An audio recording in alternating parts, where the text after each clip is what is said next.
Salam alaikum az-Zulflaoun. Bonsoir. L'Algérie, déjà préoccupée par la situation en Libye et au Niger, a vu cette semaine une traditionnelle source d'instabilité réactivée à sa frontière sud, sur plus de 1300 km, le Mali. Après le coup d'État contre le président Ibrahim Boubacar Keïta, le non-respect de la Constitution est inadmissible, soutient la diplomatie algérienne. Le texte du ministère des Affaires étrangères est intransigeant. La doctrine de l'Union africaine en matière de respect de l'ordre constitutionnel ne peut faire l'objet d'aucune violation. Par conséquent, l'Algérie appelle toutes les parties au respect de l'ordre constitutionnel et au retour à la raison pour une sortie de crise rapide. Le communiqué conclut en rappelant que seules les urnes constituent la voie pour l'accession au pouvoir et à la légitimité. Une condamnation de principe qui laisse penser qu'à la fois l'Algérie est en situation d'observation face à ce qui se passe au Mali et d'attente face à ce que décideront les grandes puissances. La diplomatie algérienne hésite. Elle semble qu'elle a perdu le sens des réalités géopolitiques régionales depuis longtemps. Comment expliquer ce tâtonnement qu'on essaye de nous présenter comme un repli stratégique et une certaine prudence?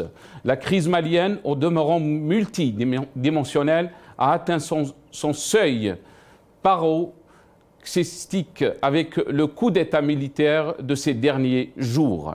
Cet acte violent a suscité des réactions diverses, à la fois de la CEDEAO, du Conseil de sécurité de l'ONU et plus timidement de l'Union africaine, condamnant et appelant les putschistes à libérer Ibrahim Boubacar Keïta et revenir à l'ordre constitutionnel.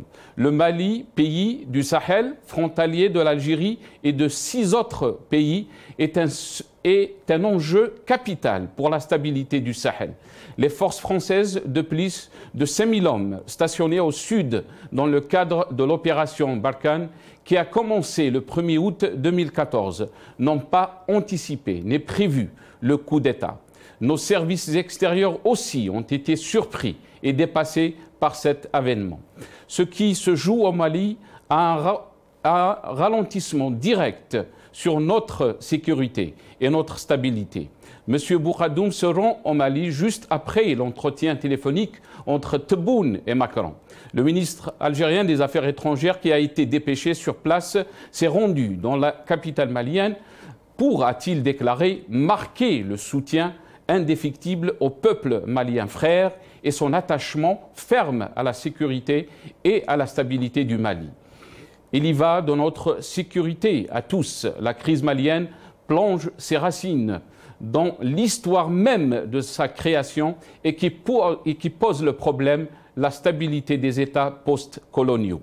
Le Mali est une illustration vivante où des peuples, des ethnies différentes sont obligés de cohabiter sans avoir élaboré un projet viable consacré par le raffermissement et le lien de l'idée nationale malienne, aidé en cela par des présidents corrompus, clientélistes et qui payent aujourd'hui à la faillite de tous les pouvoirs qui se sont succédés depuis Moussa Traoré.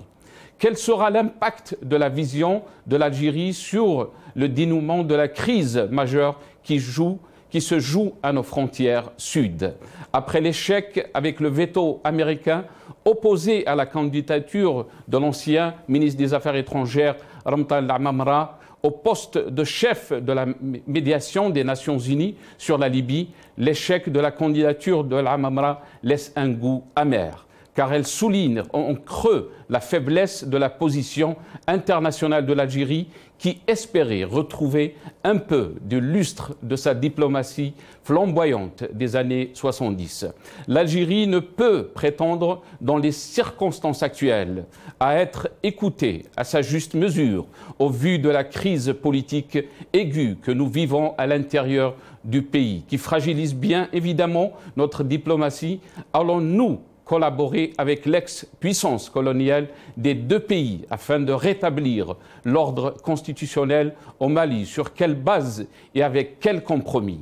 La politique étrangère nécessite une refondation en tenant compte de la profondeur stratégique de l'État algérien. Cette profondeur n'a jamais été malheureusement définie et élaborée. C'est le titre de notre émission ce soir, coup d'État au Mali. L'Algérie rejette tout changement anticonstitutionnel, point d'interrogation. Et pour en parler, j'ai le plaisir d'avoir dans cette émission avec moi Mohamed Khelfaoui, ex-cadre du DRS depuis Alger via Skype. C'est Mohamed Khelfaoui, marhaba bik, bonsoir et merci d'avoir accepté notre invitation. Marhaba bik, c'est Nasser. Je salue tous tes invités et tous ceux qui nous suivent. Yatik Saha. On aura aussi le plaisir d'avoir depuis le Canada notre ami Adel Jabbar, analyste politique, via Skype aussi. Adel Jabbar, marhaba bik, bonsoir.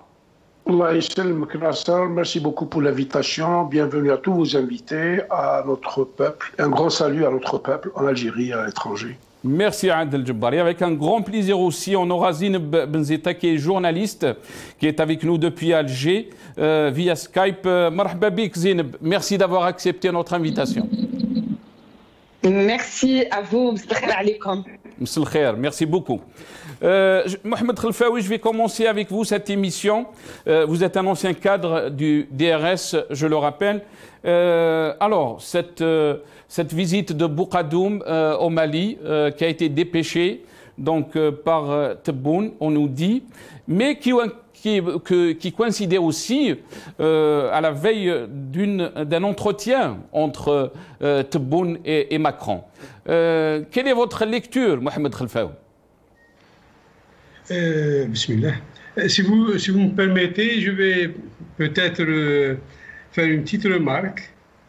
C'est le fait que dans votre introduction, vous dites que le problème malien, en particulier le nord du Mali, est devenu une source traditionnelle d'instabilité. Ça, je le conteste personnellement. C'est un peuple qui a vécu ce qu'il a vécu depuis donc le colonialisme jusqu'aux différents soulèvements depuis au moins 1963. Des soulèvements d'abord, je dirais, pacifiques du fait que les armes n'ont pas été utilisées et qui coïncidaient justement avec une situation très aggravée par les conditions climatiques, sécheresse, invasion de criquets, etc. Donc, jusqu'en 87 ou en 89, lorsque certains groupes maliens ont pris des armes et les crises ont continué jusqu'à pas longtemps, des crises de soulèvement armé. Quant à la visite du ministre des Affaires étrangères vers Bamako, en effet, l'Algérie est impliquée depuis le début des événements, depuis 1963, pour apporter ce qu'elle peut apporter en matière de stabilité à nos frontières sud. D'autant plus que personne n'ignore cette répartition des populations entre l'Algérie et le Mali, entre l'Algérie et le Niger, etc., c'est-à-dire les populations touareg qui se trouvent de part et d'autre. Et donc l'Algérie a une certaine responsabilité, je la mets entre guillemets, et donc elle ne peut s'éloigner, encore moins se départir, c'est très grave, se départir du dossier malien. Aller voir, prendre langue avec les nouveaux chefs du Mali, c'est, je crois, le minimum et le plus urgent. Il a été suite, j'ai vu dans la presse que c'est suite à l'entretien du président Tebboune avec le président français, Macron. Bon, semble-t-il qu'il y a eu une discussion en ce qui concerne la Libye, en ce qui concerne le Mali. Si je mets ces deux choses-là, je dirais simplement pour la question de la sécurité régionale. Je trouve que la visite est tout à fait dans les normes, tout à fait dans la diplomatie de tout pays. D'ailleurs, il n'y a pas eu que Boukadoum qui s'est déplacé à Bamako. il y a eu l'ambassadeur sur place de la Russie qui a pris le premier qui a été reçu par les responsables du coup d'État. Ensuite est venu celui du Maroc, ensuite celui de l'Algérie. Je n'ai pas cité la CEDEAO, évidemment, qui est encore plus largement impliquée, étant donné les conventions, je dirais, historiques entre ces pays qui relevaient tous de l'ancien colon, c'est-à-dire qui était soumise ou colonisée par la France depuis des siècles. Très bien. Restez avec nous, Mohamed Khalfaoui, je vais revenir à vous. Je vais essayer d'intervenir d'abord notre consoeur Zineb Benzita. Zineb Benzita, parce qu'elle est un peu pressée par le temps, on va essayer de lui donner un peu plus le temps d'intervenir, bien sûr, dans cette émission, espérant qu'elle va revenir après. C'est donc son devoir journalistique. Zineb Benzita, on va essayer d'entendre la déclaration de Bouradoum, donc quand il est arrivé à Bamako, et on va essayer après de vous donner la parole après ça. Je suis plutôt optimiste. Je remercie toutes les autorités maliennes de m'avoir accueilli si chaleureusement, si fraternellement. Nous avons échangé sur la nature de nos relations, sur la situation dans la région et dans nos pays, avec le message de paix de l'Algérie et d'accompagnement, Inch'Allah, vers des lendemains meilleurs pour tout le monde. J'ai écouté tout ce que nos frères maliens m'ont dit. Je vous dis, l'Algérie n'a pas de leçon à donner à qui que ce soit, ni aux Maliens. Il appartient aux Maliens de décider ce qu'ils veulent, avec l'appui de tout le monde. Zineb Benzita, c'est la déclaration donc hier de Bouradoum, ministre des Affaires étrangères, mais une journée après ce coup d'État, l'Algérie avait condamné, le texte du ministère des Affaires étrangères était très clair. Le non-respect de la Constitution est inadmissible, soutient la diplomatie algérienne. Votre sentiment, Zineb Benzita? Déjà, il faut d'abord noter que l'Algérie a mis beaucoup de temps pour réagir le jour du coup d'État au Mali. Donc, on a vu des réactions des Français, les Allemands, les Américains et même les Turcs.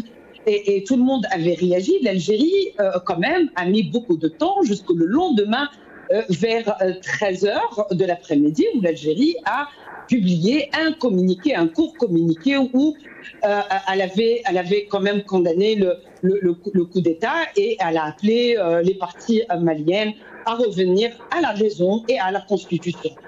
Mais maintenant, avant de parler du rôle actuel de l'Algérie au Mali, il faut quand même se rappeler que l'Algérie avait joué un rôle important, un rôle majeur. Elle avait géré pendant des années le conflit malien et aussi elle a veillé sur les accords, sur les rencontres en Algérie et la signature des accords à Bamako en 2015. Mais comment, il faut se poser la question, comment l'Algérie aujourd'hui a perdu le dossier libyen qui était très important par rapport à la proximité, par rapport à la sécurité de l'Algérie sur les frontières du Sud, et aussi sur la question des tribus qui sont divisées entre l'Algérie et le Mali. Maintenant, l'Algérie a complètement presque perdu, parce qu'on le voit sur la position de l'Algérie aujourd'hui, et aussi sur la déclaration qu'on vient d'écouter du ministre des Affaires étrangères, Sabri Bouradoum, où il dit que l'Algérie n'a pas de leçon à donner. Tout à fait.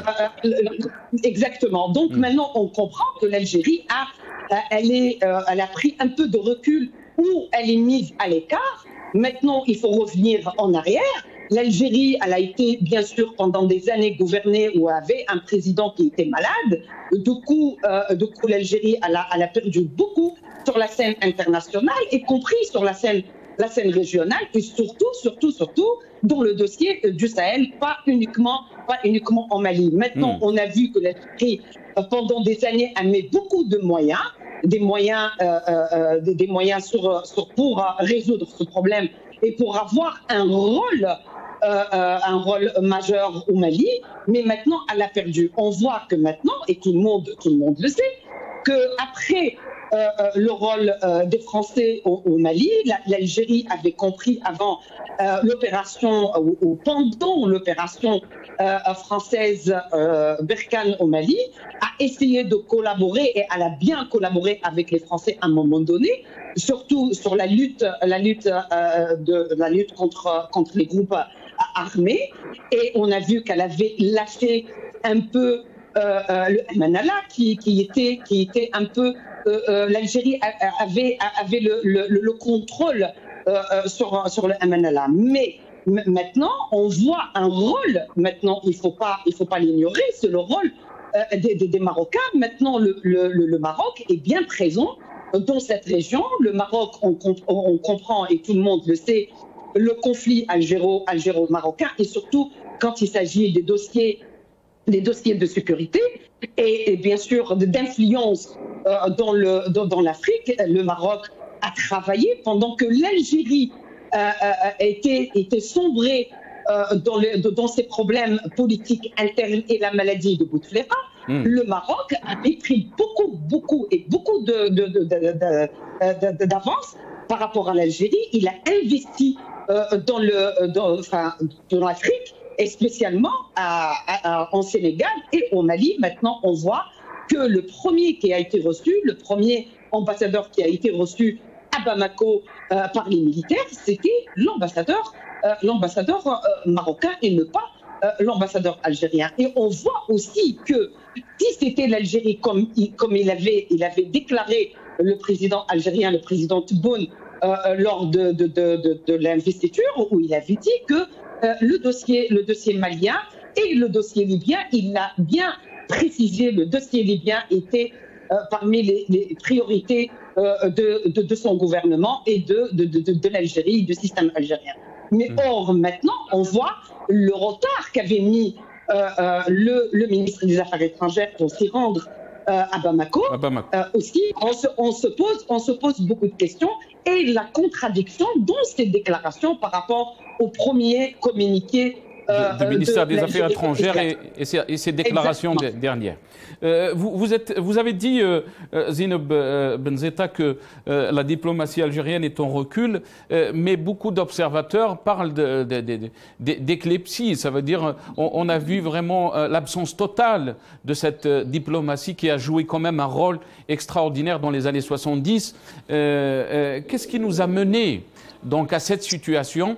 Est-ce que vous pensez aussi que la situation que vit notre pays y contribue par rapport à ce que nous vivons à la scène internationale?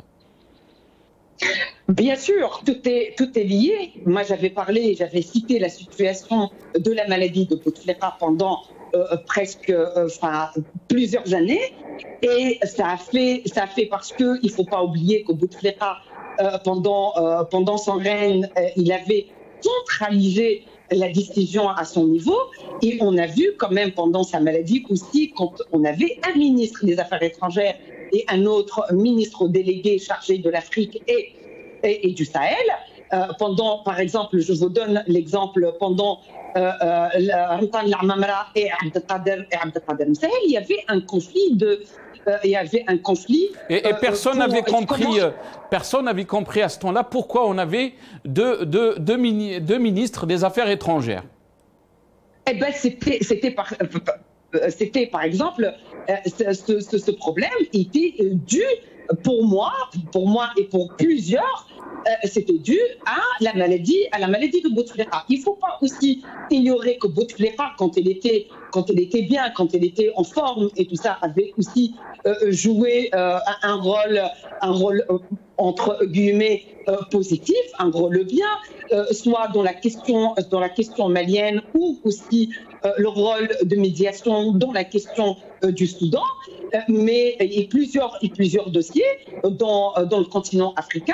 Mais sa maladie a fait que le monsieur était faible, donc a impacté le rôle diplomatique algérienne, et donc on a perdu beaucoup d'espace. Et là, on voit que les déclarations sont preuve de tout ça. Les déclarations algériennes, soit par rapport au dossier libyen ou au dossier malien, ça reste des déclarations mitigées et des déclarations où l'Algérie ne propose rien, ne propose pas un projet. Elle n'a pas réussi ni sur le dossier libyen ni sur le dossier malien de donner ou de proposer un projet concret. Très bien.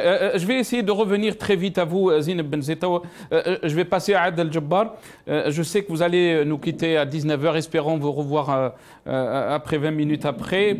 Adel Djebbar, très rapidement, quel est donc votre sentiment? Vous avez entendu ce qu'a dit Si Mohamed Khelfaoui, ce qu'a dit aussi Zineb Benzeta par rapport à cette situation, par rapport à la diplomatie algérienne. Zineb Benzeta a dit qu'on est très en retard par rapport à d'autres pays. Votre sentiment, Adel Djebbar?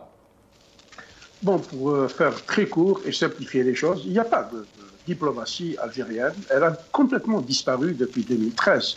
Bouteflika, du temps de sa splendeur, gérait tout. C'était lui le chef de la diplomatie algérienne, c'était lui le directeur général de la Banque centrale algérienne, c'était lui le porte-parole de la télévision algérienne. Depuis qu'il s'est éclipsé, il y a eu une désagrégation de la diplomatie algérienne qui était très forte dans les années 80. Puis ça s'est complètement disloqué. Aujourd'hui, parler de diplomatie, c'est mentir encore aux Algériens. Le déplacement du ministre des Affaires étrangères au Mali est venu suite à un ordre donné par téléphone par le président Macron au président Tebboune, entre guillemets, qui a dépêché son représentant à Bamako pour aller voir les actuels maîtres de la situation au Mali. Quelques jours auparavant, ils avaient dénoncé ce coup d'État-là, comme l'a dénoncé la France. Macron est monté au créneau pour dire aujourd'hui ouvertement à tout le monde qu'il n'acceptera plus que ses soldats meurent au Sahel. Et donc l'intervention de l'Algérie a pour objet et objectif de remplacer les soldats français au Sahel et de nous donner la patate chaude. La France, sachez-le très bien, que le Mali et les pays de l'Afrique francophone sont son précaré vital. Donc, il est hors de question que quelqu'un vienne mettre ses bottes dans les plates-bandes de la France. Même l'Africom qui a essayé de s'installer en Afrique n'a pas pu. Les Américains n'ont pas pu. Ils ont dû installer leur siège en Allemagne aujourd'hui. Mais ça ne veut pas dire qu'ils sont absents de la situation et du conflit malien qui est extrêmement compliqué et complexe et qui nous dépasse de très loin parce que c'est un problème international. Il y a beaucoup de gros joueurs là-dedans et l'Algérie montrera ses limites dans les premiers jours de son intervention au Mali. Très bien. Adel Djebbar, on va essayer juste de régler votre son. Je vais revenir à vous. Si Mohamed Khelfaoui, si vous voulez rebondir très vite par rapport à ce qui a été dit, après on va donner la parole à Zineb Benzeta parce qu'elle doit nous quitter très rapidement. C'est Mohamed. En fait, j'ai écouté mes compatriotes. Oui, en effet. Sauf que je voudrais dire que la diplomatie en tant que telle qu'elle est vue par nos amis, je crois que dans les problèmes de conflit, il y a aussi une diplomatie parallèle qui est tout le temps menée. Et de mon point de vue, j'ai vu la chance de l'époque. C'est Mohamed, je pense que le problème est avec vous, avec votre Skype. On va essayer de régler le son. On entend des grésillements. On va essayer de le régler. Zineb Benzeta, si vous voulez finir donc votre analyse par rapport à cette situation, beaucoup de pays nous ont dépassés dans le dossier libyen, dans le dossier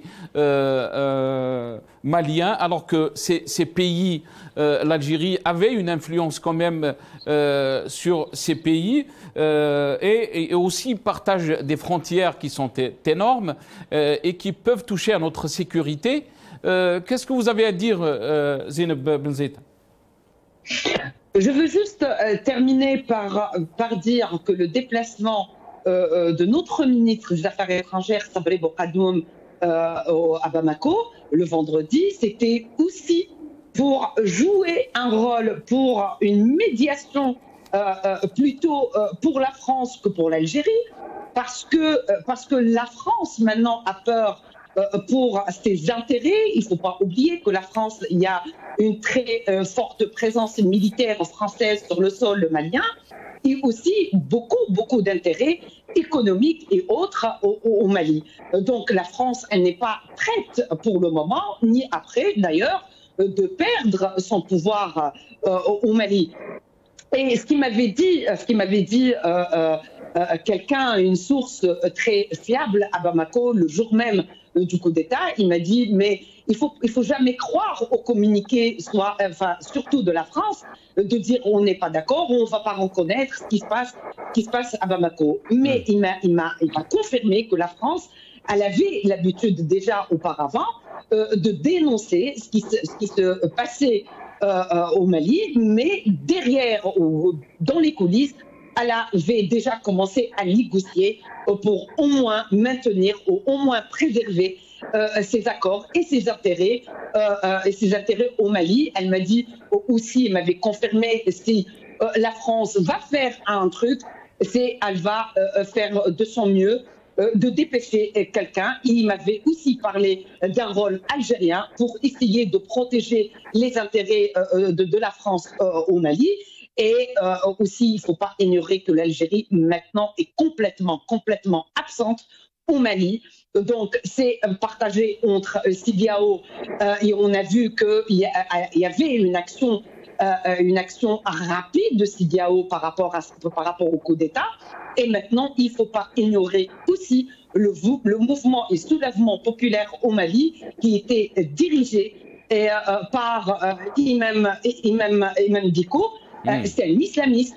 Maintenant, la France a peur de la montée islamiste au Mali et de perdre complètement le contrôle de ce pays qu'avait contrôlé depuis des décennies. Maintenant, on va revenir du rôle de l'Algérie. L'Algérie, malheureusement, elle n'aura pas du rôle à jouer ni au Mali, ni ailleurs. Donc, elle se limite à des déclarations, comme j'ai dit auparavant, à des déclarations contradictoires entre un communiqué officiel où elle n'était pas d'accord.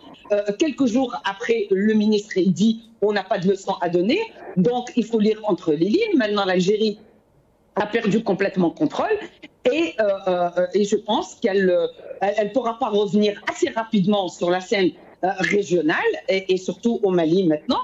Et elle va jouer un rôle d'observateur de loin parce que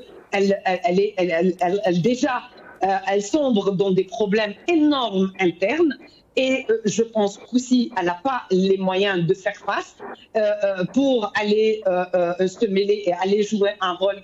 Ça demande beaucoup de moyens. Et l'Algérie vit une crise économique énorme. Donc je pense que l'Algérie va jouer juste un rôle d'observateur dans les deux dossiers, libyen et malien. Très bien. Zeynep Benzita, espérons vous revoir dans cette deuxième partie. Je sais que vous avez des obligations, mais merci beaucoup pour cette intervention. Mohamed Khelfaoui, espérons qu'on a réglé le problème technique. Si Mohamed, est-ce que vous... Oui. Mohamed Khelfaoui, allez-y si vous voulez développer, donc continuer votre idée. Zeynep Benzita, elle dit que on est en observateur, on est en train d'observer ce qui se passe juste à côté de nos frontières et on n'influence pas. Donc, au niveau de la politique, au niveau de la diplomatie, c'est un vrai échec. Qu'est-ce que vous en pensez, Mohamed Khelfaoui? Bon, je dois dire que dans ces conflits internationaux, on parle beaucoup plus de médiation ou de facilitation par un pays tiers. L'Algérie dit que l'Algérie ne peut pas être partie prenante ou pourrait être exclue. Ce n'est dans l'intérêt de personne parce qu'il faut rappeler que l'Algérie a été appelée à la médiation par le peuple qui était en révolte. par le peuple malien qui était en révolte.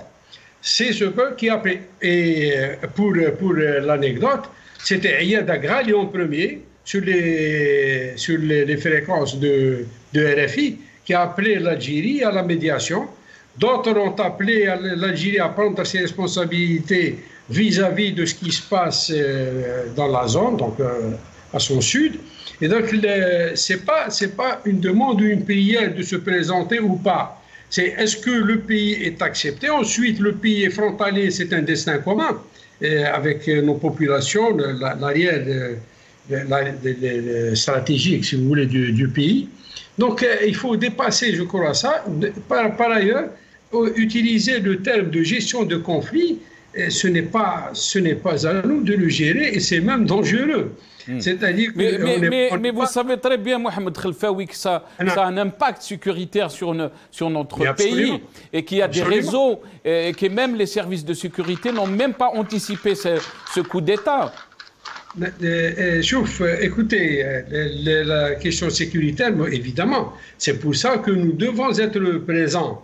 Je dis que la gestion, gérer un conflit qui n'est pas le nôtre, directement le nôtre, c'est se mêler des affaires intérieures d'un pays.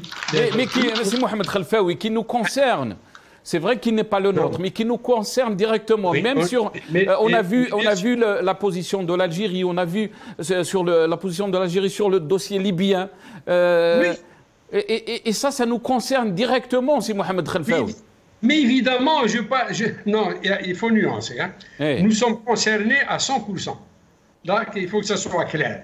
Maintenant, gérer, c'est-à-dire intervenir dans les affaires internes, être de ce côté ou de l'autre, ça c'est mauvais. Ça n'a jamais été notre rôle. Notre rôle a été la médiation. Et à un moment donné, la facilitation entre les gens en conflit, les hommes en conflit, ou là, les partis en conflit. Pour me dire. L'Algérie a participé depuis toujours, et d'ailleurs, aujourd'hui, on parle des accords d'Alger, signés en mars 2015. Bon, le CMA a tardé un petit peu, je crois qu'il est resté jusqu'au mois de juin 2015. Donc, l'Algérie est dedans, on prend dedans depuis tout le temps. Mais dedans, c'est Mohamed Khelfaoui, mais avec aucune influence. L'Algérie n'est pas écoutée. L'Algérie a un retard terrible. Par qui? Par qui? N'est pas écoutée par qui? Elle n'est pas écoutée par ses voisins. On a vu dans le dossier libyen, c'est Mohamed Khelfaoui. Oui. On voit des joueurs, des pays qui jouent un rôle alors qu'ils sont très très loin de la Libye et que l'Algérie qui a des frontières quand même conséquentes avec la Libye n'est pas écoutée. Al-Mtallah Mamara qui a été désigné par l'Algérie, on a fait un voté sur sa personne. Donc on voit qu'il y a un recul de la diplomatie algérienne qui est très clair ces dernières années. Il y a deux dossiers différents, complètement différents et orientés dans deux sens différents également, celui de la Libye et celui du Mali. Celui du Mali est beaucoup plus ancien et on sait ce qu'ils veulent. Sauf que jusqu'à maintenant, personne n'a voulu aller en profondeur dans la solution. Aujourd'hui même, le coup d'État d'abord de 2012 mené par un capitaine, je ne sais pas ce qui s'est passé dans sa tête, capitaine Sanogo, qui a mis le chaos dans son pays et qui a permis justement au mouvement islamiste de faire cap sur Bamako, l'intervention de l'armée française appelée par le président de l'époque à la rescousse. Donc la question du Mali est un peu différente de celle de la Libye. Maintenant, vous pouvez me dire que l'Algérie n'a pas les moyens de sa politique ou de ses souhaits. En effet, je constate personnellement, elle donne cette impression. En Libye, le jeu est entre les grands de ce monde. Et comment pouvoir trouver un passage pour ne serait-ce que sauvegarder la Libye et éviter les conséquences ou les répercussions sur notre stabilité, ça c'est déjà énorme. Quand vous avez le Conseil de sécurité, parce que la France est là-bas, l'Angleterre, la Russie, la Chine, les États-Unis à travers les Émirats et l'Égypte, etc. Donc vous comprenez que le jeu est un peu au niveau pratiquement du Conseil de sécurité, si je compte les forces en présence. Vous ajoutez la Turquie, d'autres, par ailleurs, en attendant la Turquie, elle risque d'être, ou si elle ne l'est pas déjà, soutenue par le Qatar, mais ça c'est pour des questions idéologiques, etc. Donc la Libye, c'est autre chose. La Libye, peut-être que nous avons pris du retard. Je voudrais dire mon sentiment personnel.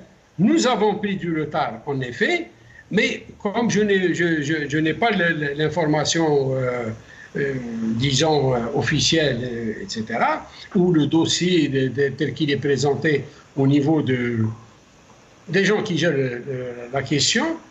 Donc je dis que mon sentiment, depuis les événements, depuis 2011, l'Algérie a eu quelque chose de timide ou d'hésitant. Peut-être même le choix n'était pas encore bien fait, peut-être je dis. Et donc là, il est difficile pour elle en ce moment de remonter la pente, d'autant plus que les moyens ne sont pas là. Déjà, protéger la frontière, donner sa position politique, elle est en faveur de la Libye, la protection des frontières également. Et la situation intérieure, c'est Mohamed Khelfaoui. Oui, elle exacerbe en effet la situation intérieure. C'est pour ça que je vous dis que l'Algérie n'a pas encore les moyens de sa politique. Si on parle maintenant de sécurité nationale à nous, il y a lieu de penser, de repenser le mouvement populaire. C'est lui qui peut assurer, c'est lui qui peut donner de l'envergure à notre comment avoir une diplomatie forte si le peuple vous dit que vous n'avez pas de légitimité, c'est Mohamed Khelfaoui? Je vous dis, je vous ai cité le mouvement populaire. Il faut qu'on s'adosse, il faut que le mouvement populaire soit reconnu. Il faut qu'on perçoit la portée de ce mouvement, la portée politique et la portée sociale.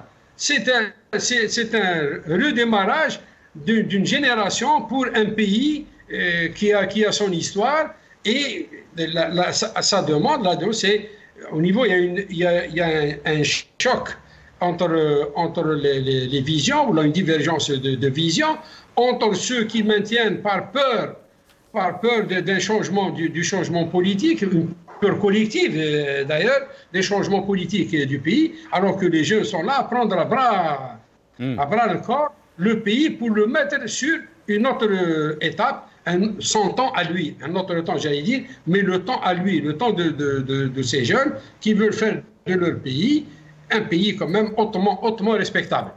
Et ils en sont capables. Très bien. On est sorti un petit peu peut-être du sujet. Non, on va revenir sur ces questions, Mohamed Khelfaoui. Oui. Mais on va faire intervenir Adel Jabbar. Adel Jabbar, vous avez entendu Mohamed Khelfaoui, et j'aimerais bien que ça soit ouvert, un débat ouvert entre vous, si vous voulez rebondir sur une question précise. Adel Jabbar. Moi, je vais rebondir sur ce qu'a dit ici Mohamed concernant le dossier libyen et le lien qu'il a avec le Mali. Moi, j'étais en 2008 à Bamako, où j'ai beaucoup d'amis là-bas. Je peux vous dire une chose, c'est qu'on s'entend, à cette époque-là, la diplomatie algérienne n'était pas dans la déchéance dans laquelle elle se trouve aujourd'hui. Sachez que la première plus grande ambassade de Bamako, c'est l'ambassade algérienne, suivie par l'ambassade française. Si Mohamed parlait de diplomatie parallèle, je peux témoigner que la diplomatie parallèle algérienne de cette époque-là montait sur la colline, là où se trouve la présidence et où était ATT, elle poussait la porte, elle rentrait à la présidence sans rendez-vous. Du fait du poids très important de l'Algérie en cette époque-là. Malheureusement, aujourd'hui, sachez aussi autre chose, si Mohamed a évoqué le coup d'État du capitaine Songo qui a été instillé par la France. ATT était un ami intime à Kadhafi. La Libye a investi massivement à Bamako. Elle a construit une superbe cité administrative. Elle a construit 3 superbes hôtels 5 étoiles à Bamako. Elle finançait des ONG. Elle donnait de l'argent. Elle investissait énormément. Donc il y avait un lien très fort d'amitié entre le Mali, donc les officiels du Mali, ATT, et Kadhafi.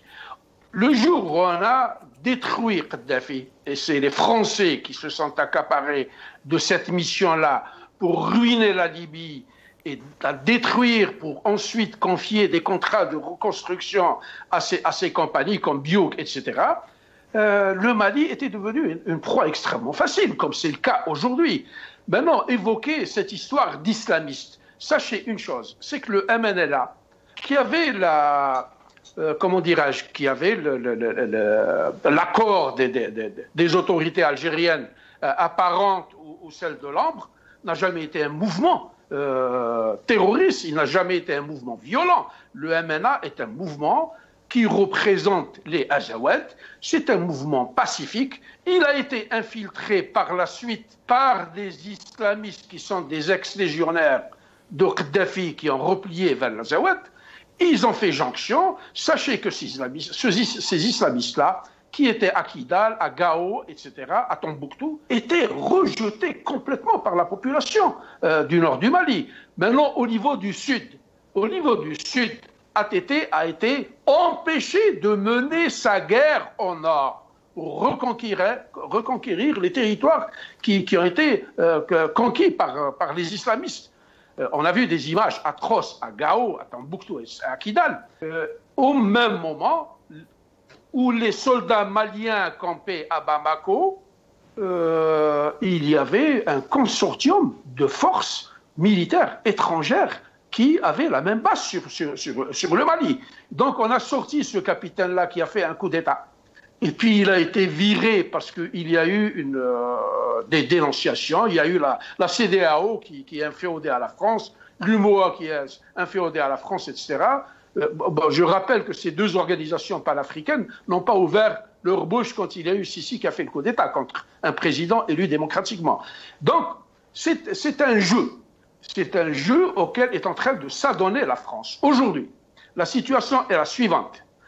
On vient de dégommer un pro-français et puis il y a une junte militaire qui vient de prendre le pouvoir et qui promet de remettre le pouvoir. Moi, je suis contre les coups d'État militaires. Cependant, c'est une action de salubrité publique, si j'oserais dire. La preuve en est que Macron a déclaré qu'il est hors de question que Ibeka, le président déchu, revienne au pouvoir. Et donc, il y a un consensus et une acceptation que le coup d'État est un coup d'État de salut national pour les Maliens. Maintenant, moi, ce qui me préoccupe, c'est le jeu de l'Algérie, ou la mission qu'on est en train le rôle de l'Algérie, c'est Adel Djeb. Voilà, oui. Le rôle de l'Algérie est d'être le sous-traitant des intérêts français. Point à la ligne. Aujourd'hui, à Bamako, l'aéroport est géré par une compagnie française. Les cartes d'électeurs qui ont servi aux élections présidentielles et qui ont coûté 3,5 milliards de francs CFA ont été décrochées par une compagnie française.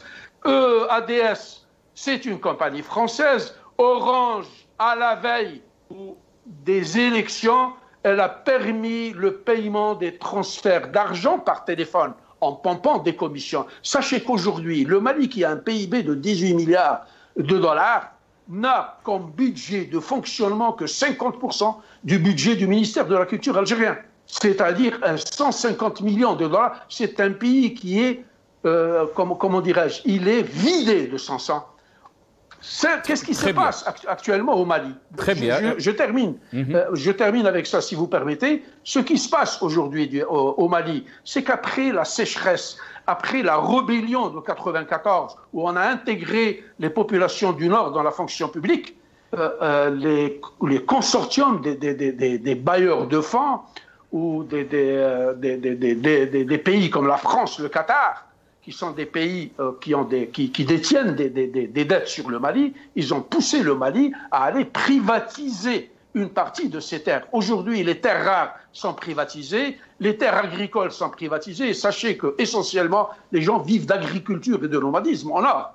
Les mines d'or, le Mali est le premier ou le troisième producteur d'or au monde, mais c'est les populations les plus pauvres du monde. Elle fait partie des 10 pays les moins avancés de la planète.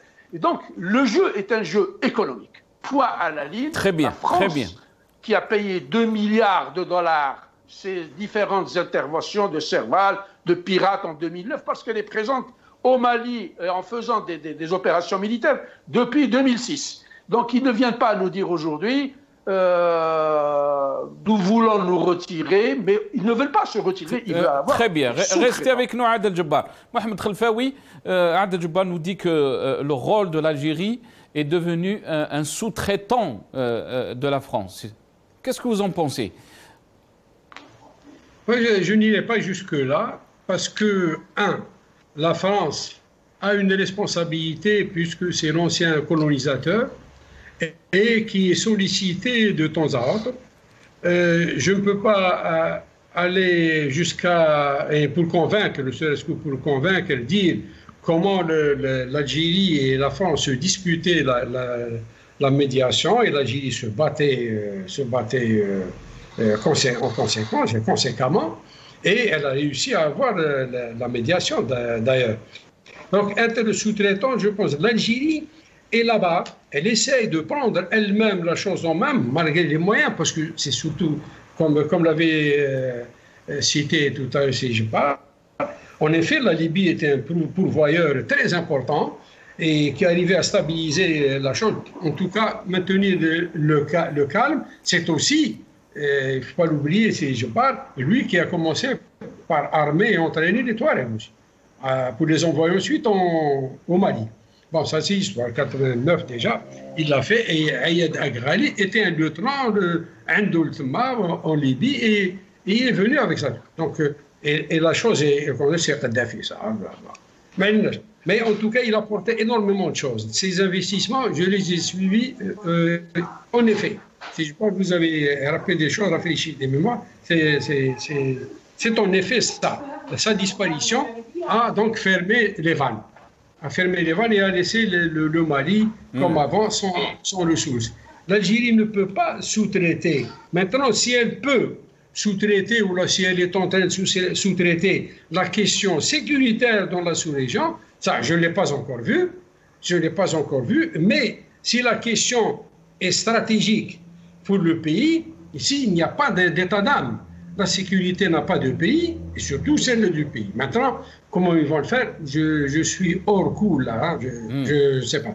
Mais pour le Mali, ce coup d'État, là où il laisse un peu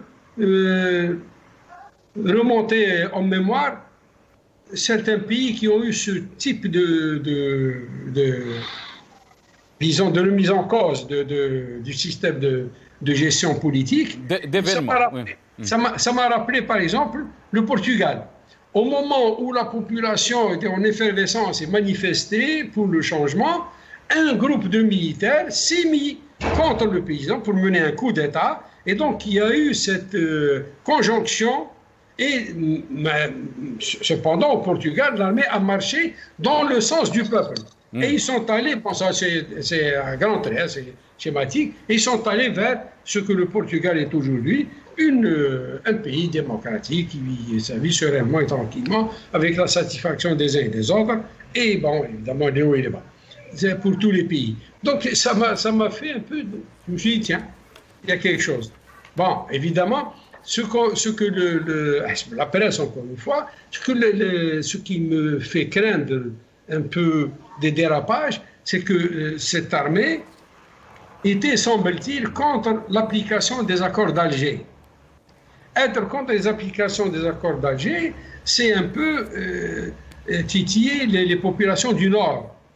Or, les populations du Nord, depuis l'époque, ils avaient perdu confiance en leur armée nationale. D'ailleurs, dans les intégrations évoquées également par Fijbar, dans les intégrations, au sein de l'armée malienne, c'est vrai qu'elle a ouvert ses portes pour les populations du Sud, mais il n'en restait plus personne, même ben. Il n'en restait plus personne, ou très rare. Donc la question, c'est si les choses, ou là, s'ils remettent en cause, par exemple, des acquis ou là, des accords, là, ça peut quand même mettre le feu aux poudres, et on ne le souhaite pas. Mais très bien. Je voulais aller peut-être dans ce sens, c'est Mohamed. Est-ce que vous pensez, parce que l'Algérie, bien sûr, a demandé le retour ou rétablir l'ordre constitutionnel, est-ce que vous pensez que l'Algérie va collaborer avec l'ex-puissance coloniale sur cette question et sur quelle base, s'il y a collaboration, et aussi quel compromis? L'Algérie, lorsqu'elle intervenait, lorsque moi j'étais un peu dans les trucs, lorsqu'elle intervenait, elle collaborait avec tous ceux, et elle faisait appel même aux bailleurs de fonds et tous ceux qui peuvent participer, collaborer avec aussi bien la CEDEAO. Elle a collaboré dans le dossier nigérien avec le Burkina Faso, également la France, la Libye, l'Algérie, le Burkina Faso. Ils étaient tous réunis à Ouaga pour traiter le cas nigérien. Elle a collaboré avec les membres de la CEDEAO et d'autres bailleurs de fonds. Elle fait appel à ça parce qu'il y a une question d'investissement. Il y a une question d'investissement parce que c'est une question pour la Zawad, une question de survie. Le Mali est l'un des pays les plus pauvres au monde. Il y a le sud. Mais moi, je parle beaucoup plus de la France et la collaboration, c'est Mohamed Khelfaoui. Ça sera sur quelle base et quel compromis? Parce qu'on avait, Adel Djebbar avait parlé de la sous-traitance. Le rôle de l'Algérie est limité à la sous-traitance. Et vous avez dit aussi que l'Algérie n'a pas les moyens de sa politique.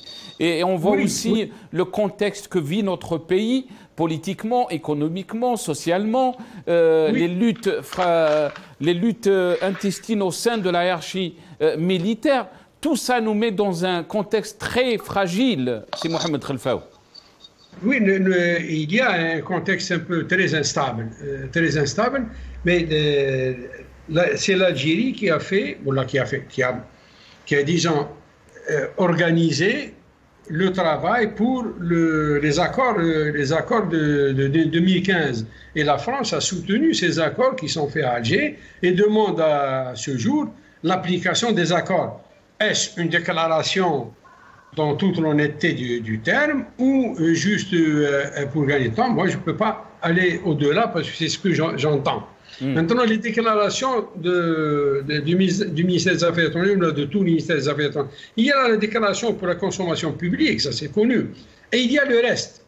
Ce qui est consommation publique, nous l'avons tous entendu, retour constitutionnel, je ne sais quoi, maintenant que la CEDEAO impose une année de transition, que la France dit qu'il n'y a pas de retour d'Ibrahim Boubacar Keïta, l'ancien président, l'Algérie dit retour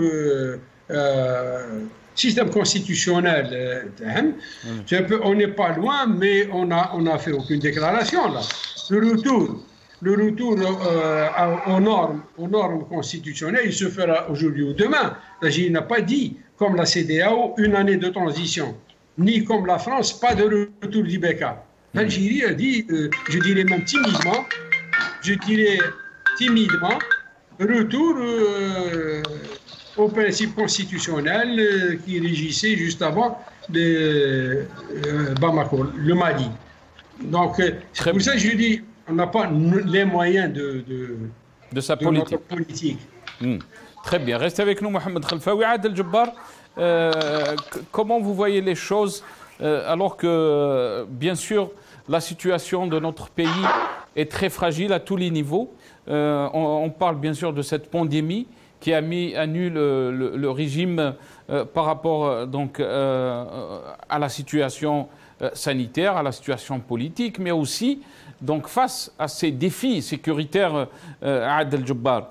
Et surtout, si on revient à ce qui s'est passé au sein de la hiérarchie militaire, cette lutte clanique qui fragilise notre pays et qui bien sûr, qui nous met dans une situation très difficile où l'Algérien se demande est-ce que je peux faire confiance à ce régime de gérer notre pays?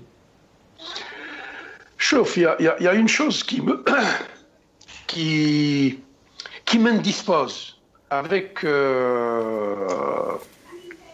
les attitudes les comportements et les décisions de nos politiques.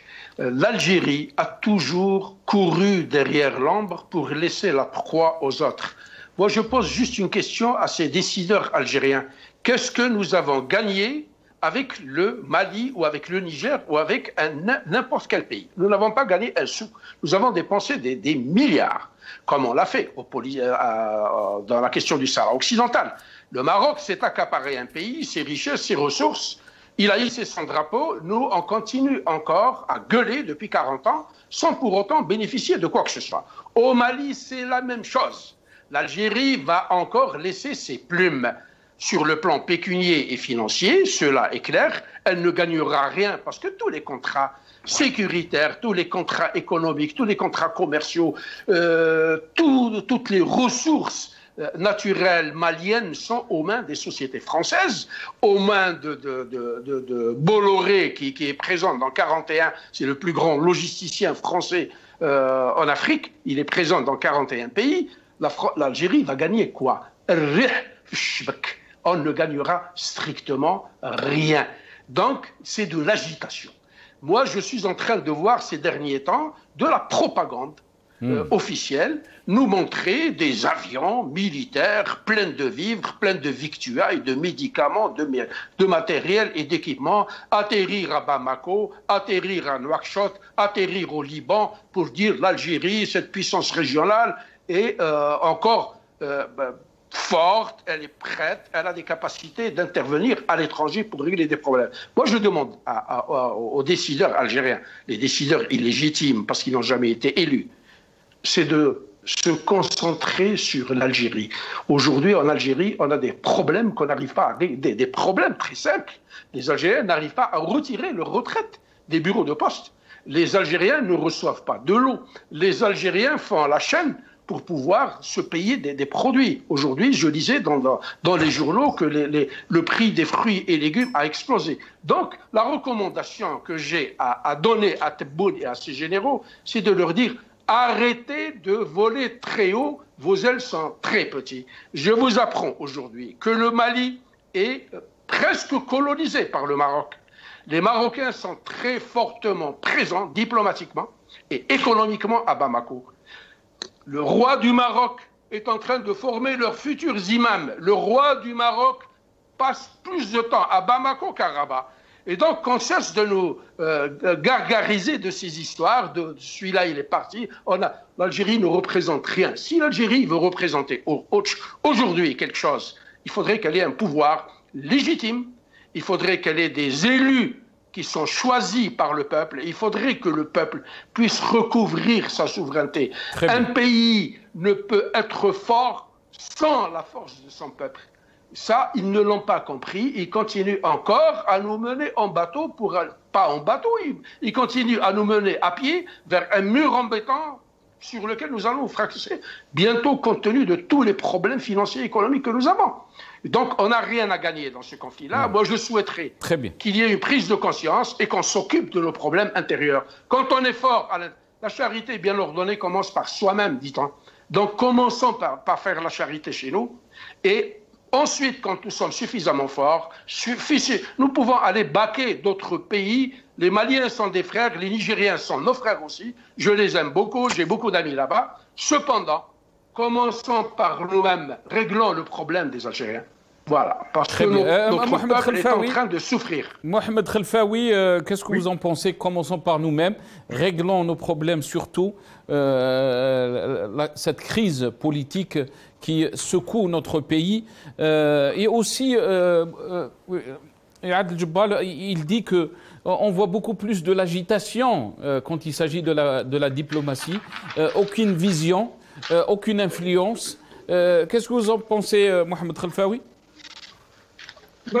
Avant de répondre à cette question, je dis que si je barre, l'Algérie ne gagne rien. Si le Mali gagne, l'Algérie gagne en termes de stabilité, de géopolitique, parce que nous sommes vraiment incrustés l'un dans l'autre, dans ce domaine-là. Il a cité un pays que je ne voudrais pas citer parce que chacun fait un travail dans son intérêt à lui, à court ou à moyen ou à long terme. On sait ce que veut le côté marocain. On sait ce qu'ils veulent. Qu'est-ce qu'ils veulent du Mali? Ce n'est même pas un pays frontalier à eux, mais nous savons ce que c'est. Ce qu'ils représentent, disons, pour eux, pour leurs problèmes vis-à-vis du Sahara occidental. Donc, qu'ils activent là, c'est de bonne guerre, parce que chacun travaille pour lui. Si l'Algérie doit s'occuper de sa sécurité, de l'intérieur, oui. La sécurité, c'est aussi se prémunir des dangers extérieurs et surtout immédiats. Et le Mali en est un bon exemple. La Libye également. Le Niger, pour l'instant, est stable. On lui souhaite toute la stabilité, évidemment. Maintenant, est-ce que l'Algérie serait favorisée par rapport à d'autres pays? Mais l'Algérie n'a pas les moyens de faire. Qu'est-ce qu'elle exporte, l'Algérie, ou qu'est-ce qu'elle peut investir? Et quand il dit, Boukadoum, que le Mali est une ligne rouge, c'est Mohamed Khelfaoui, alors que nous, on a entendu Adel Jabbar dire que même les retraités n'arrivent pas à retirer leur argent des bureaux de poste, un problème de liquidité, problème d'eau, problème d'Internet, le débit d'Internet, une pandémie qui fait, bien sûr, on n'a pas les moyens de faire face à cette pandémie. Pourquoi lui, il dit le Mali est une ligne rouge? C'est comme nous, on a les moyens de faire face. Bon, je vous ai dit, les déclarations pour la consommation sont une chose, les réalités peuvent être autrement, mais dire que le Mali est une ligne rouge, c'est une réalité, parce que déstabiliser le Mali, c'est mettre à mal la stabilité de l'Algérie, sa sécurité à ses frontières, donc à son peuple, et au risque de déflagration. Les vecteurs de conflit sont là, entre le Mali et l'Algérie. Donc, dire que c'est une rouge, c'est-à-dire que nous n'hésitons pas à nous engager quelque soit la chose pour l'intérêt de l'Algérie, qui va dépendre de... C'est un peu aussi la solution libyenne, lorsqu'on dit c'est une ligne rouge. Parce que la solution en Libye, elle risque d'être menaçante pour nous. Je ne sais pas si vous suivez ma pensée, mais vous imaginez une Libye livrée aux puissances qui décideront un jour de son partage ou là, du reflux de son peuple aussi. Essayez d'imaginer un peu l'Algérie par la suite. Mais Mohamed Khelfaoui, c'est ce qu'on a fait. On a laissé la place donc à ces pays de jouer en Libye et l'Algérie n'a aucune influence ni vision de voir ce conflit, surtout par rapport à sa sécurité, à ses intérêts. J'ai écrit en 2011 un papier sur un quotidien algérien. Oui, j'ai été un peu trop fort, méchant, dans le sens d'être méchant, et j'ai même... Bon, heureusement que je ne suis pas allé jusqu'à l'insulte, mais presque. Mais presque. Et pour le cas de la Libye et l'Algérie qui était en retard ou alors qui lorgnait d'un autre côté. Et ça m'a révolté et j'ai dit ce que je pensais à l'époque. Et j'étais très affecté, et parce que pour moi, lorsqu'un peuple se soulève, voilà un peu, Vox Populi, Vox Dei, s'il faut soutenir les choses, c'est le peuple qui est éternel, ce n'est pas les personnes qui dirigent. Kadhafi n'y est plus. Et ceux qui sont venus après lui ne sont plus là. Et aujourd'hui, la Libye, ce qui reste de la Libye, elle est là. Est-ce que son peuple est toujours là comme il l'était avant? Je ne pense pas. Voilà, il est en train de subir une guerre qui n'est pas la sienne. Elle est menée par d'autres puissances, par d'autres forces, manipulation à l'intérieur, aucune organisation à l'intérieur pour pouvoir dire qu'il existe 2 groupes ou 4 groupes ou 5 groupes, on ne sait plus. On ne sait plus. Et est-ce qu'on nous laissera ou est-ce qu'on vous laissera faire quelque chose? L'Algérie ne peut même pas s'allier les pays frontaliers, le Tchad ou le Niger ou le Soudan, dans le conflit libyen, alors qu'ils sont concernés eux aussi. Mais il y a une mainmise sur cette sécurité, sur cette orientation de géopolitique par rapport à la puissance coloniale, qui un peu fausse, brouille les cartes, on dirait. En tout cas, elle ne laisse pas une visibilité. Vous avez l'Égypte qui est poussée, qui a aligné, je ne sais pas, il a montré en tout cas à la télé, qui a aligné des chars prêts à armer les populations libyennes. Bon, vous voyez un petit peu que la chose n'est pas simple et l'équilibre de force, et il ne s'agit pas de faire la guerre à la place des Libyens, il s'agit de mettre les Libyens en accord pour qu'ils puissent, eux, prendre leur destinée en main, la retirer de ces puissances qui sont en train de l'enfoncer chaque jour un peu plus, qui sont en train de l'empêcher de trouver la voie d'un consensus ou la voie de la paix entre Benghazi et Tripoli, par exemple. Le dernier appel au cessez-le-feu, convenu également de l'autre côté par Aguila. Aguila, je ne sais pas ce qui lui est arrivé par la suite. Voilà qu'on ne cherche pas. Et je l'ai écrit dans un article la semaine passée, début de semaine, où j'ai dit que tant que les puissances présentes, ou là, les antagonistes, qui ne sont pas les Libyens d'abord, n'ont pas trouvé un terrain d'entente pour le partage de cette tarte ou là, de leurs intérêts, et que les forces intérieures également qui sont en train de s'agiter, comme disait mon ami, qui s'agitaient, parce que c'est l'agitation de ces gens-là avec des mitrailleuses ici et là, tant qu'ils n'ont pas trouvé ce qu'ils souhaitent ou un peu un consensus autour de ça, la Libye continuera d'être ce qu'elle est. Et l'Algérie a-t-elle les moyens d'apporter, sinon sauf de soutenir politiquement, peut-être un peu financièrement, peut-être, quitte à faire serrer de la ceinture. Et militairement, c'est Mohamed Khelfaoui, quand on nous propose donc cette révision de la Constitution et qui peut mettre aussi l'armée algérienne à intervenir à l'extérieur. Non, l'armée algérienne n'intervient pas. Il faut comprendre. La révision de la Constitution lui donne droit, si bien sûr les deux chambres, à l'Ahsab que les deux chambres, soi-disant, ils vont voter pour ça, alors qu'on sait très bien que les deux chambres sont. Comment on peut avoir le contraire? Oui, ce qui est écrit passe dans les deux chambres. Ce qui est écrit par le gouvernement passe dans les deux chambres. Ça, c'est connu depuis l'indépendance. C'est pas la peine de remuer le couteau dans la plaie.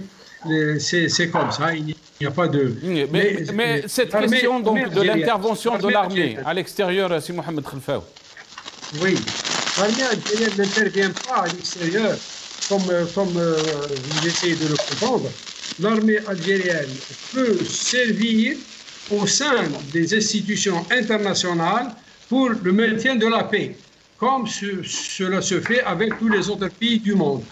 Bon, maintenant, sera-t-elle invitée à servir de barrière ou autre dans les pays frontaliers? Je ne saurais vous le dire. Bon, ils ont mis, disons, une barrière aussi là pour protéger l'armée par le vote au niveau de l'Assemblée, donc l'acceptation par le peuple, si vous voulez, d'une telle action. Mais je ne pense pas que l'armée nationale...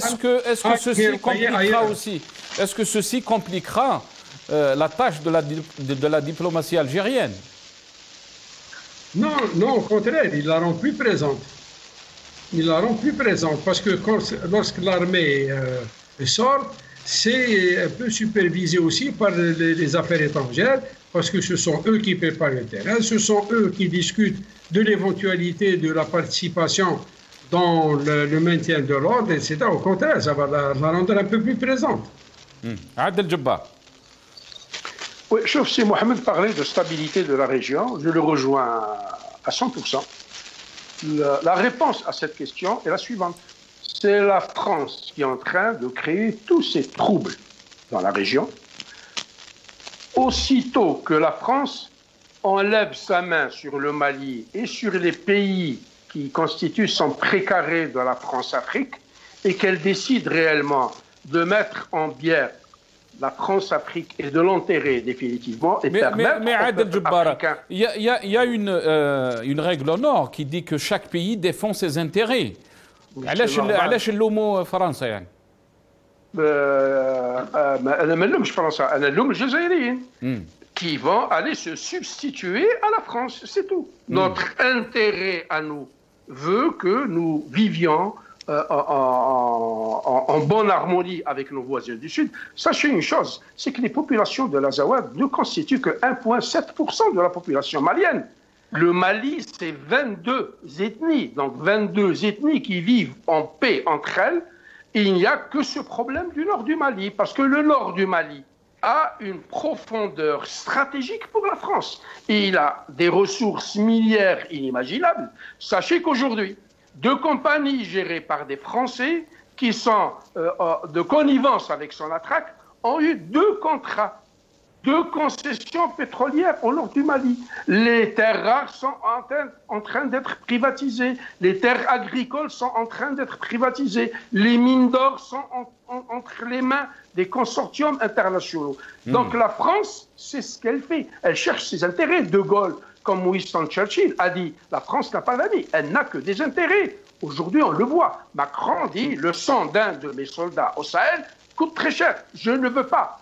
Même si aujourd'hui la présence française est fortement appuyée par l'Union européenne, entre autres l'Estonie, la Lettonie, le Danemark, qui sont des bailleurs de fonds, que Macron est en train de vouloir se retirer pour se concentrer sur les richesses du pays, pomper les richesses du pays, et ça s'arrête là. Donc, le mieux pour nous, c'est de ne pas nous substituer à quelqu'un qui est là pour continuer encore sa France-Afrique, pour continuer sa politique néocoloniale, et nous n'aurons absolument rien. Le mieux qui puisse nous arriver, à nous, Algériens, c'est de faire la paix avec nos frères maliens en disant, si nous sommes là, c'est pour uniquement de bons offices, mais nous n'intervenons pas dans vos conflits et nous ne prenons pas position. Nous avons vu, depuis l'avènement de Tebboune, que des camions militaires algériens ont été livrés à l'armée malienne.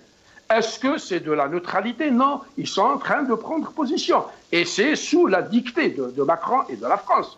Donc, c'est ça qui me révolte un peu, pour me dire, ce n'est pas comme ça qu'on fasse de la diplomatie. Il y a une diplomatie parallèle qui se faisait, et c'est Mohamed que nous en parlait beaucoup plus longuement, parce que c'est son métier, mais je vous dis que cette diplomatie parallèle a été torpillée. Sachez une chose, c'est quand le mouvement national de libération de l'Azawad a été constitué, il n'a pas tiré une cartouche. Les islamistes qui sont venus de Libye, ce sont les Touaregs qui constituaient la légion étrangère de Kadhafi. La France, qui a ruiné la Libye et qui a colonisé Tripoli pour voler les fonds souverains libyens et les stocks d'or libyens, qu'a-t-elle fait?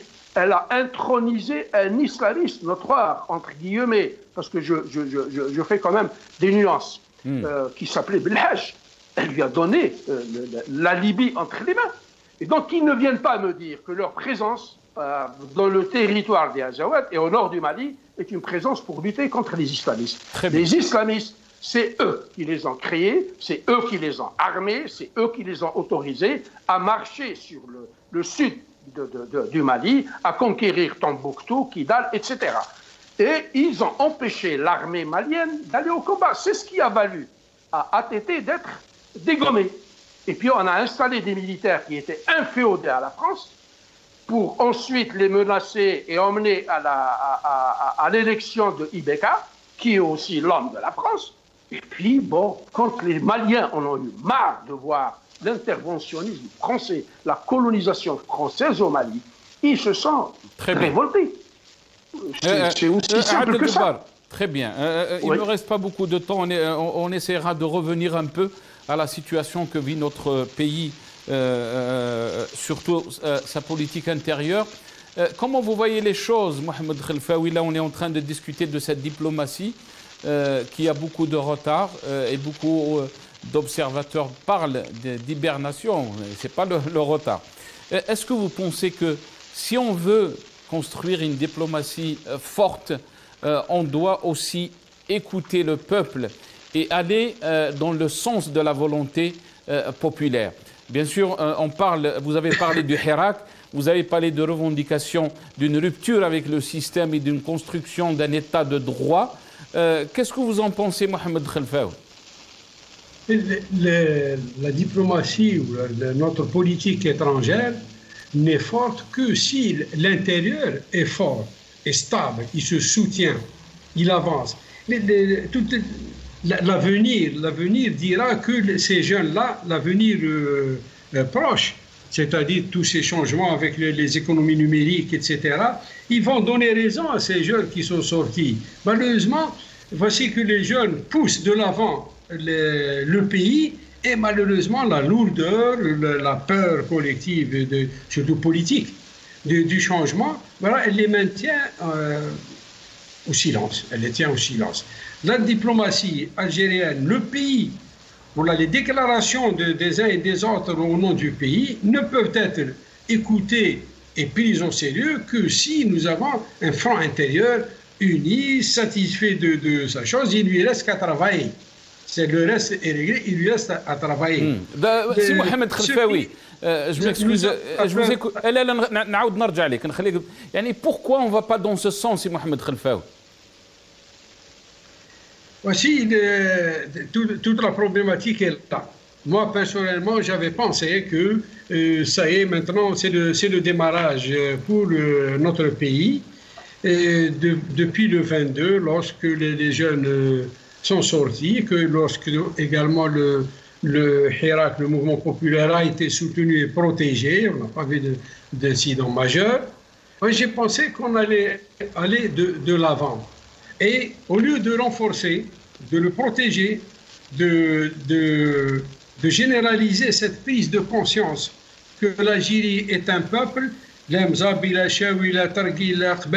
ne sais quoi, voilà, c'est-à-dire que le Hirak venait de consacrer l'union et l'unité nationale.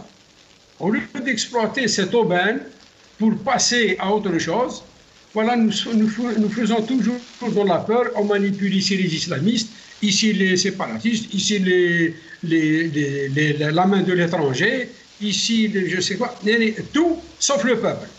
Et tout est en train d'agir sauf le peuple. Maintenant, c'est-à-dire qu'ils nous disent dans ce cas quelle est la différence dans la calmie, sans la guerre que subit la Libye, quelle est la différence? Le peuple libyen ne prend pas part, il subit la guerre. Et nous, lorsqu'on vous dit, lorsqu'on nous répète, on répète surtout aux jeunes, il y a la main de l'étranger, il y a l'extrémisme religieux qui va essayer ceci, il y a les salafistes qui sont soutenus par l'Arabie Saoudite et l'Émirat, il y a les frères musulmans soutenus par la Turquie et le Qatar. Demain, si la guerre, ça nous échappera. C'est autant de discours.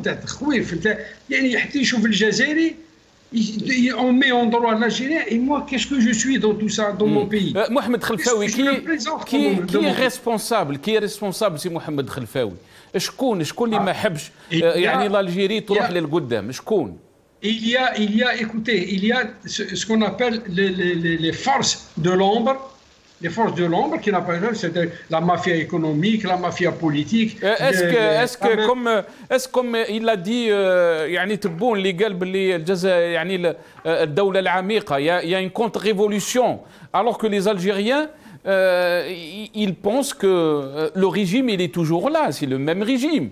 C'est lui qui ne veut pas donner suite aux revendications du peuple algérien. C'est lui qui ne veut pas qu'il y ait une unité, une vraie unité du peuple algérien. Et cette unité, elle lui donnera la force, non seulement à l'intérieur, mais à l'extérieur aussi.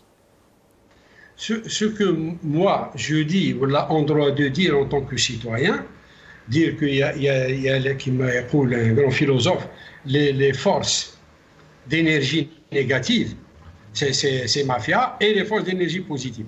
Là, moi, si je le dis en tant que citoyen, parce que la hawla la quwwata, je n'ai rien, mais que le président le dise, moi je lui demande d'agir. Il est là, c'est pour agir. Je ne sais pas pourquoi les différents présidents, je me rappelle Zerwal qui a démissionné. Ben, tu es président, on a voté, on t'a désigné, comme tu veux, c'est pour que tu mettes de l'ordre, que tu nous fasses avancer, c'est pas pour démissionner. Et là, quand tu me dis, il y a une administration qui ne répond pas à mes ordres aussi, vous nous faites peur, là. Ça veut dire qu'on est commandé, en fait, ça ce n'est que la vitrine, ce que nous voyons. La commande est ailleurs. Qui soutient cette mafia, ou là, ces gens-là qui sont en train d'agir à l'ombre, dites-le. ولا passer directement كما دار دوغول واحد العام. Très bien. Peuple français, soutenez-moi. Faites cet appel. Très bien. Peuple algérien, soutiens-moi. Les grands hommes de politique, ils ont dit ça. Ils ont dit ça. Churchill, en son époque, paraît-il, avant de s'engager contre l'Allemagne, il a posé la question si la justice fonctionnait correctement. C'est parce que sans la justice, c'est pas la peine d'y aller. Le peuple est contre toi. Très bien. C'est Mohamed Khelfaoui. Il me reste pas beaucoup de temps. Faites appel à nous. Nous sommes là et nous te protégerons. Et pourtant, le peuple n'arrête pas de dire ça, qu'on est là, qu'on veut construire ce pays. Et il me reste pas beaucoup de temps, si Mohamed Khelfaoui. C'est très intéressant ce débat. Adel Jabbar, tfadal. Bon, je parle de la diplomatie dont parlait notre ami Si Mohamed. Et la diplomatie a toujours été utilisée contre les intérêts du peuple souverain algérien, qui ne se rappelle pas les marathons diplomatiques de l'Armamra et de notre, comment il s'appelle, Brahimi, deux ex-ministres des Affaires étrangères. Elle n'a jamais chufté. On a vu Ben Saleh aller s'agenouiller, se prosterner devant Poutine qui se foutait de sa gueule. وراح يقولوا رانا هادو ناس نقول لكم حاجه هذا النظام العسكري je vais dire les choses crûment هذا النظام العسكري المافياوي اللي تحكم في البلاد منذ عام 1962 ما يحبش الشعب تاع الجزائر وما يحبش الجزائر يخدم ضد المصالح نتاع الشعب ويخدم ضد المصالح نتاع البلاد. On a vu après 58 ans de pouvoir absolu pratiquement monarchique d'ordre divin, où ils nous ont conduits, ils nous ont mis par terre. Maintenant, je reviens à cette histoire de main étrangère, de l'État. Il n'y a pas d'État profond en Algérie. L'État profond, vous allez le trouver dans des pays puissants, où il y a une puissante démocratie, comme au Canada, comme aux États-Unis, avec des institutions sécuritaires extrêmement puissantes qui influent sur les politiques. En Algérie, c'est des bandits. L'ennemi numéro 1 des Algériens et du peuple algérien, c'est ce qu'on appelle la police politique. Elle n'a jamais cessé, depuis 62 jusqu'à maintenant, de nous considérer comme des mineurs. Elle a infantilisé le peuple, elle l'a terrorisé, elle a véhiculé une politique de la peur. Et depuis le 22 février 2019, c'est des politiques de division et de peur. Avez-vous vu une autorité politique dans un pays vouloir créer la zizanie? 30 secondes, Adel Jabbar, 30 secondes. Ouais. Maintenant, pour revenir vous m'avez posé une question tout à l'heure. Moi, j'ai lu l'intervention de Nezzar. Nezzar est en train de dire l'Algérie actuellement et l'armée algérienne est entre les mains de bonnes mains. Ça veut dire quoi? Ça veut dire que c'est un pays où la justice n'existe pas. C'est des équipes de gangs militaires et économiques et financiers qui se relaient au fur et à mesure en fonction du temps et en fonction de la direction du vent. C'est des bandits notoires. Mohamed Khelfaoui, si vous voulez un petit mot, Mohamed Khelfaoui, si vous voulez finir. Si vous voulez qu'on revienne sur la question du Mali, il faudrait peut-être sortir des sentiers battus, revoir des solutions courageuses, écouter cette population, voir un peu qu'est-ce qu'elle veut, c'est-à-dire une décentralisation assez large, une autonomie peut-être tout en restant, tout en relevant de Bamako, essayer de sortir de ces... on va faire une intégration, on va faire une paix, on quitte ça. Pour ce qui est du pays, si on veut faire face à tous les fronts, le front intérieur est vital. Sinon, le pays restera ce qu'il est, ou qui va dégringoler encore un peu plus. Merci. La confiance va carrément disparaître. Allah yastar. Merci Mohamed Khelfaoui, Yatek Saha, ex-cadre du DRS qui était avec nous depuis Alger via Skype. Merci à Adel Jabbar, analyste politique, qui était avec nous depuis le Canada. Adel Jabbar, un petit mot, Adel Jabbar. Je suis entièrement d'accord avec la triste conclusion de Si Mohamed. Notre pays court un grave danger. Il risque d'être disloqué et disparaître. Au lieu de nous occuper à régionaliser l'Azawad, pourquoi ne le fait-on pas chez nous? Merci Adel Jabbar. Merci Adel Jabbar. Adel Jabbar, merci à vous. Ya'tikoum Saha, merci à Zineb Benzeta qui est journaliste, qui est avec nous depuis Alger dans cette première partie. Ya'tikoum Saha, on essaiera bien sûr de revenir sur cette question, surtout les questions sécuritaires concernant nos frontières. Ya'tikoum Saha et je vous dis à la prochaine, Inch'Allah. Bqaw ala khair.